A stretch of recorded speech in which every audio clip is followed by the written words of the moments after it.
Okay, so now we're gonna go to cognition and classical conditioning. Okay, so cognition has to do with our thought process, thinking, and memory. And then classical conditioning is combining that neutral stimulus, tying it with the unconditioned stimulus to get an automatic response. Okay, and so we're gonna start with the first one, which is latent learning. Now, the guy's name is Edward Tolman, and you need to know his name. And let me explain his study, and you need to know his study.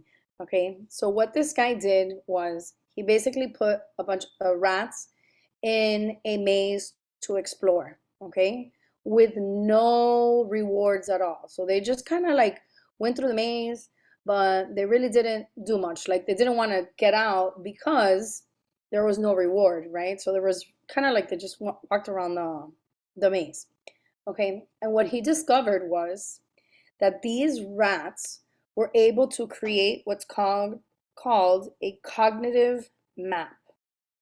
Okay, and it's exactly what it means, right? It's cognitive, which is in your thoughts, and it's a map. Basically, that we are able to mentally make mental representations of like places or like map out places, okay, or map out things. So, like if I tell you now, close your eyes and think of, entering school and walking to your first period class. Would you be able to even like process all of that and know how to get there just with your thoughts? Okay. And so that's basically what it is, us kind of mapping out a situation or a place within our thoughts. And so what he figured out is that when the rats were kind of like walking, going around the maze, they didn't, they just walked around. But the minute that he put a reward at the end, those rats were able to get out so quickly that he was like, what's going on? And so what he figured out is that when the rats were all like moving around in the maze, they had created this cognitive map. They were able to see where everything is at. And the minute there's a reward, then they're able to kind of implement their way out of the maze. Okay, because that's essentially would be the goal, right? To get out of the maze. So he came up with this idea called latent learning, okay, which basically means that the learning is only apparent or seen only when there's an incentive to demonstrate it, okay? So, like, and just think, latent, I think of late learning, like you learn it, but I'm not going to show you that I know how to do that until there's an incentive for me to do it. So, for instance, when I was young in high school, like a typical Hispanic household, everybody had to clean, okay? But my brother and I never cleaned to the standards of my mom. So I got to a point that we were like, yeah, okay, whatever. We kind of just didn't really clean, and then she'd be like, oh my God, you guys don't know how to clean, blah, blah, blah. Right? So she's here thinking these kids don't know how to clean. But in reality, that the minute that I got my own place and I had to take care of my place, I knew exactly how to clean. I knew how to make my bed. I knew how to do dishes, right? But in my house, since I didn't really have to do that, right? Or my mom was just always complaining of how I did it, right? It wasn't her way. So it was kind of like, whatever, okay, she thought I didn't learn, but in reality, I did. I just needed an incentive to do it. Okay, not getting in trouble. So my incentive was like, oh, when my friends come over, I want my house to be clean, right? Or I like to live in a clean house. So that's just an example. Another good example of latent learning. Your parents teach you, like manners, and sometimes maybe you don't use those manners in the house because you don't need to, but the minute you go, let's say on a date, or you're at somebody else's house, like you implement those manners. So you do learn, you have them there, but you need an incentive to have them out, like to do them basically. Okay, so that's late learning is what I call it. Okay, and then the next one that you guys need to know is called contingency theory. And the guy attached to that one is going to be Robert Rescorla. Rescorla. Rescorla. Okay, so contingency basically means that when for learning to take place, there needs to be a stimulus that gives a reliable signal that we know that event will take place. Okay, so like the person needs to know, like a contingency, I need to know that if I do this, like this is gonna happen. Okay, and we do that because we want it to be reliable and predictable. So we tend to not do things if, or we don't, let's say, freak out about things if we know like one thing has to lead to another. Okay, so for example, one sec. Okay, so for the contingency theory, an example would be, think of Pavlov's dog, okay? And so Pavlov made the association with the bell, like it knew that when he heard the bell that it would salivate. Okay, so conditioning happened there. And it's basically contingency is that you are making an association with a stimulus or neutral stimulus that typically it's done right after, like tied to the unconditioned stimulus. So, for example, with the Pavlov's dog, they would ring the bell, okay, which also important grabs the attention of the subject, which is the dog. Rings the bell, gives the food. Rings the bell, gives the food. Okay, so the dog makes the association with the bell because they knew it was contingent. Like if that bell rang, there was gonna get food. Now, the dog didn't have a contingency with, let's say, the person's arm, right? Like, even though the arm was there, it's kind of like nobody really pays attention to that. It has to be something that grabs the attention of the person. So it's just making that association. Let's say another example in which we'll use the example of when you're in the shower and you hear the toilet flushing, right? So and then you cringe. Now the reason why you tend to make that association or there's that contingency because you grab the attention of the toilet flushing, it's loud enough, and then oh, wait a minute, that's going to go, and then it flushes and the water's going to turn cold and I'm going to flinch. Okay, so it kind of happens very close together.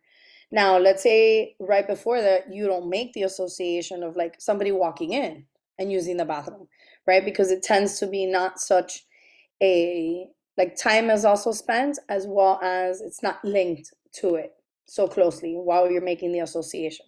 Okay, so just keep that in mind. Contingency is like when you're making the association, they are close together. Like the neutral stimulus and the unconditioned stimulus are being associated pretty close. And it's predictable. Like, okay, if you do this, you flush the toilet, for sure the water's gonna turn cold, right? It's kind of like it's gonna happen. So that's that. Then we're gonna go to now cognition and operant conditioning when we talk about reinforcements and punishment. Okay, so first subtopic is I want you to write what's called abstract learning. Okay, and this is when we need cognition to know that learning is complex. It's not like, okay, here it is, where you get a candy and you do this. And many times and I'm hoping you guys have been learning about reinforcements and punishment and realizing how they're everywhere, right? And how those influence our behaviors without us realizing it. So abstract thinking, learning is basically that learning is complex. We need to use our cognitive concepts, our schemas, and kind of finding the similarities, the differences, finding patterns within them, right? Like knowing that, okay, if I can't scream in a classroom, like I would scream outside. So how does that maybe, use that in other situations, right? Like at the library or at a museum, right? But if I'm outside with friends, I could do that, or in a cafeteria, right? So we look for these patterns of seeing what behaviors are appropriate without having to be reinforced and punished all the time. Okay. Then we have what's called insight learning. And you guys have learned about this when we went into cognition, the unit on cognition. And I'll go a little bit more on this one here. So the guy you need to know for insight learning, his name is Wolfgang Kohler. Wolfgang Kohler, definitely a name very important. He's actually a Gestalt psychologist in which he looks at the whole picture. Okay.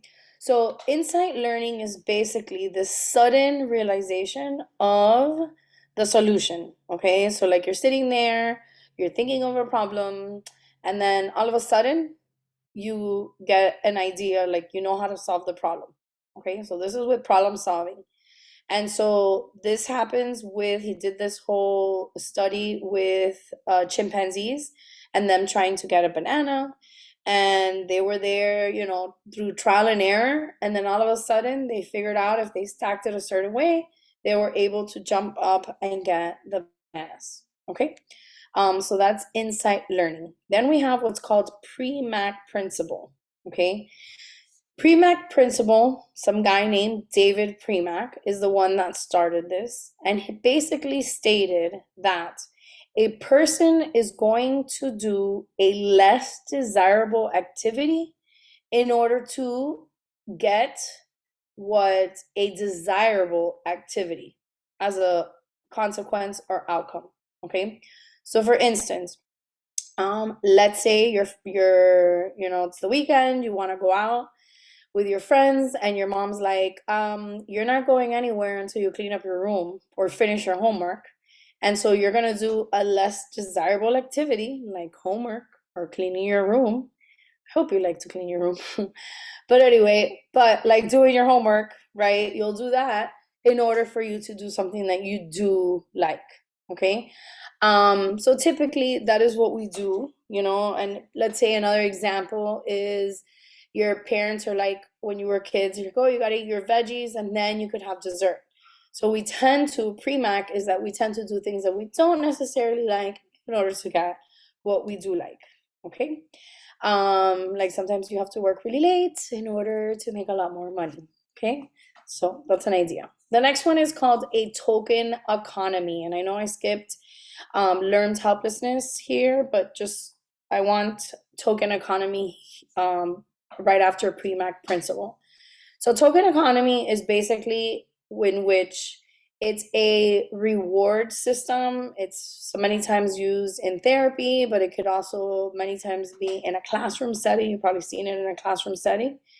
And this is when basically when somebody does behavior they want, okay, they're gonna get a token. So it could be like a Chuck E. Cheese token, one of those, you know, raffle tickets, a sticker, okay? And it's basically anything that has technically no value, okay? So these tokens, like Chuck E. Cheese tokens, they have no value, right? You can't go to the store and buy anything, but they have value there because then what do? You exchange those tokens for something of value, which is a gift.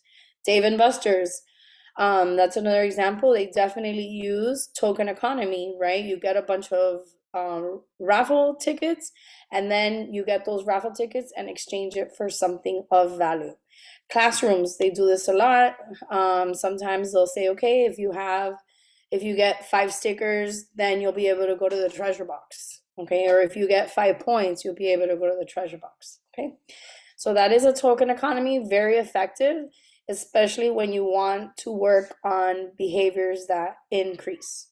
Okay, and then the last one is going to be what's called the learned helplessness. Okay, learned helplessness is Martin Seligman.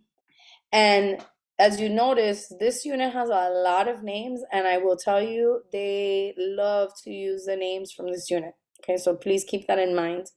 So learned helplessness. So, and you need to know this guy's study. So what he did is he did a study with dogs, and he basically strapped the dogs with a harness, okay, and would repeatedly give the dogs shock, okay, without allowing them to avoid it. Okay, so it's basically they were tied up and they would get shocked. And so then they placed the same dogs in another place, but this time they could escape the punishment. Okay? So they could escape the punishment by just jumping out of the little box or whatever they were in. What ended up happening is the dogs that were strapped with harnesses and getting shocked, right? What ended up happening when they were in another place and they were able to avoid the the punishment or escape it, they didn't. They just stayed there and they took it.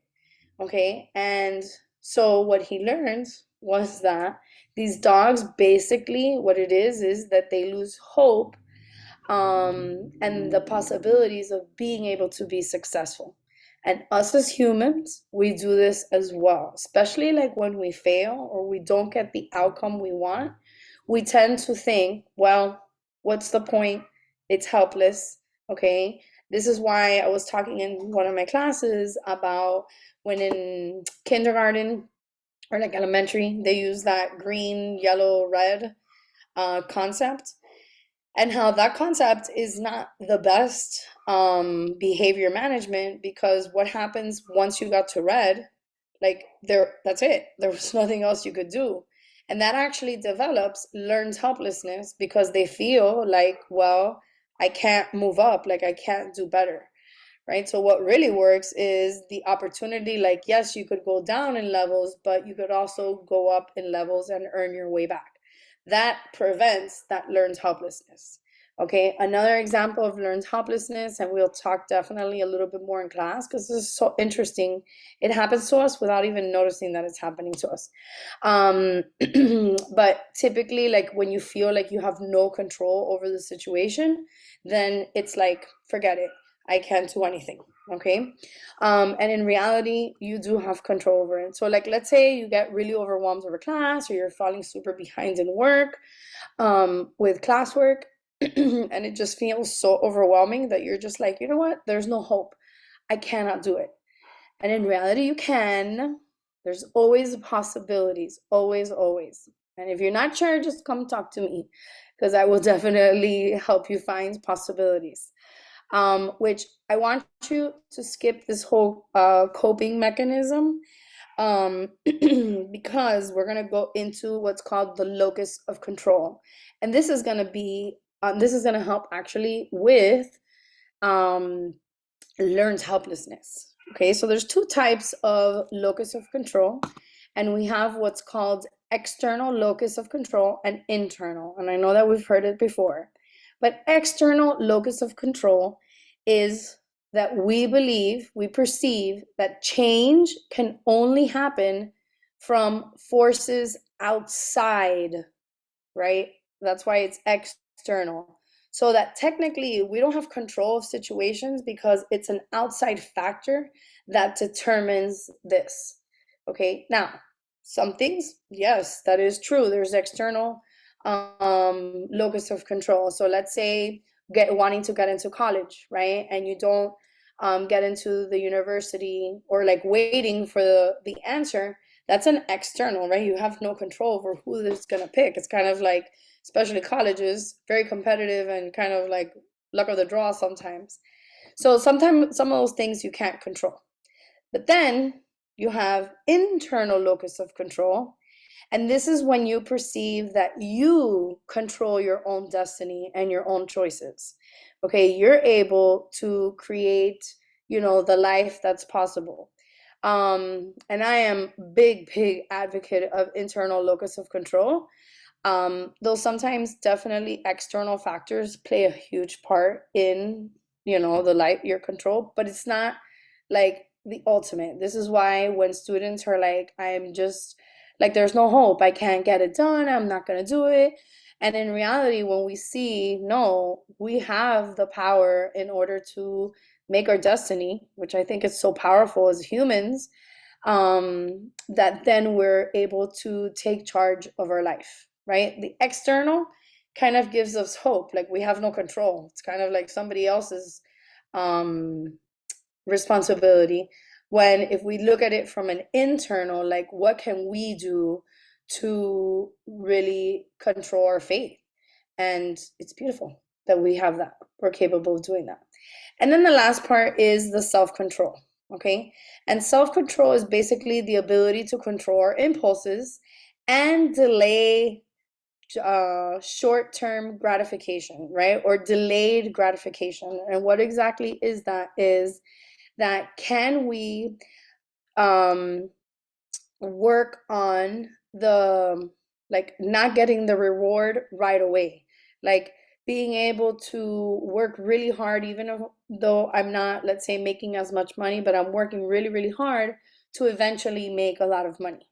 Or like you guys going to school, sometimes you guys want to see, a lot of you guys do this, you take a test and you're like 20 minutes later checking on the grade book like the grade is going to be there, instead of that delay. So that's why sometimes Miss Lambana takes longer to input the grades. So there's a delay. And sometimes we're just late because it's too many of you. But sometimes that's good. That's self-control of being able to, okay, it's not going to happen right now, but let me continue working on it because eventually I will get it. Okay, so we're going to stop there. That'll be the first part. And then the last part is going to be observational learning.